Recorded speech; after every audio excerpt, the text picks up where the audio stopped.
Race ಮುಗಿದ ನಂತರ ಒಂದು ಮಧ್ಯಾಹ್ನ ಅಷ್ಟರಲ್ಲಿ 7 4 ಪಾಯಿಂಟ್ ಗಾಡಿ ಸ್ಟಾರ್ಟ್ ಆಗುತ್ತೆ. ಆದಷ್ಟು ಬೇಗ ರಾಸಿನ ಮಾಲೀಕರು ಬಂದು ಎಂಟ್ರಿಯನ್ನು ಕಟ್ಟಿ ಏರ್ಪಡಿಸಲಾಗಿರ್ತದೆ. ಎಂಟ್ರಿ ಕಟ್ಟಿ ಅದನ್ನು ಒಂದು ಸ್ವಲ್ಪ ಬೇಗ ಮುಗಿಸ್ಕೊಳ್ಳಬೇಕಾಗುತ್ತದೆ. ಯಾವುದೇ ಲೈಟಿನ ವ್ಯವಸ್ಥೆ ಇರುವುದಿಲ್ಲ. ಹಾಲು ಹಲ್ಲಿನಲ್ಲಿ ಕಮಿಟಿಗೆ 2 ಹಾಲು ಹಲ್ಲಿನ ಕರಿಗೆ 2 ಹಲ್ಲು ಕರವನ್ನು ಮಾತ್ರ ಹಾಕೊಳ್ಳೋಕ್ಕೆ ಅವಕಾಶ ಇರ್ತದೆ ಅಷ್ಟೇ. ಒಂದೇ ಒಂದು ರಾಶಿಗೆ ಮಾತ್ರ ಕಮಿಟಿಗೆ ಹಾಕೊಳ್ಳೋಕ್ಕೆ ಅವಕಾಶ ಇರ್ತದೆ.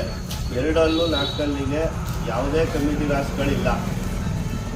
ಮತ್ತು ಯಾವುದೇ ರೀತಿ ಪಾಯಿಂಟಲ್ಲಿ ಯಾವುದೇ ರೀತಿ ಮೋಸ ಅನ್ನೋದಿರಲ್ಲ.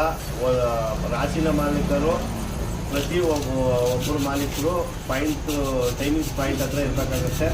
PT ಮಾಸ್ಟೇ ಪಾಯಿಂಟ್ ಹೊಡೆಯೋದು ಅಂತ ತೀರ್ಮಾನವಾಗಿರ್ತದೆ. ಪಾಯಿಂಟ್ ಹೊಡೆಯೋರು ಬೇರೆ ಯಾರೂ ಆಗಿರೋದಿಲ್ಲ, ಶಾಲೆಯ PT ಮಾಸ್ಟರ್ ಆಗಿರ್ತಾರೆ. ನಿಮಗೆ ಯಾವುದೇ ಥರ ಗೊಂದಲವಿದ್ದರೆ ನನ್ನ ಬಯೋದಲ್ಲಿ ನಂಬರ್ ಮೆನ್ಷನ್ ಮಾಡಿರ್ತೀನಿ. ಇವ್ರದ್ದು ಮಾದೇಸ್ವಾಮಿ ನಾಗೇಶ್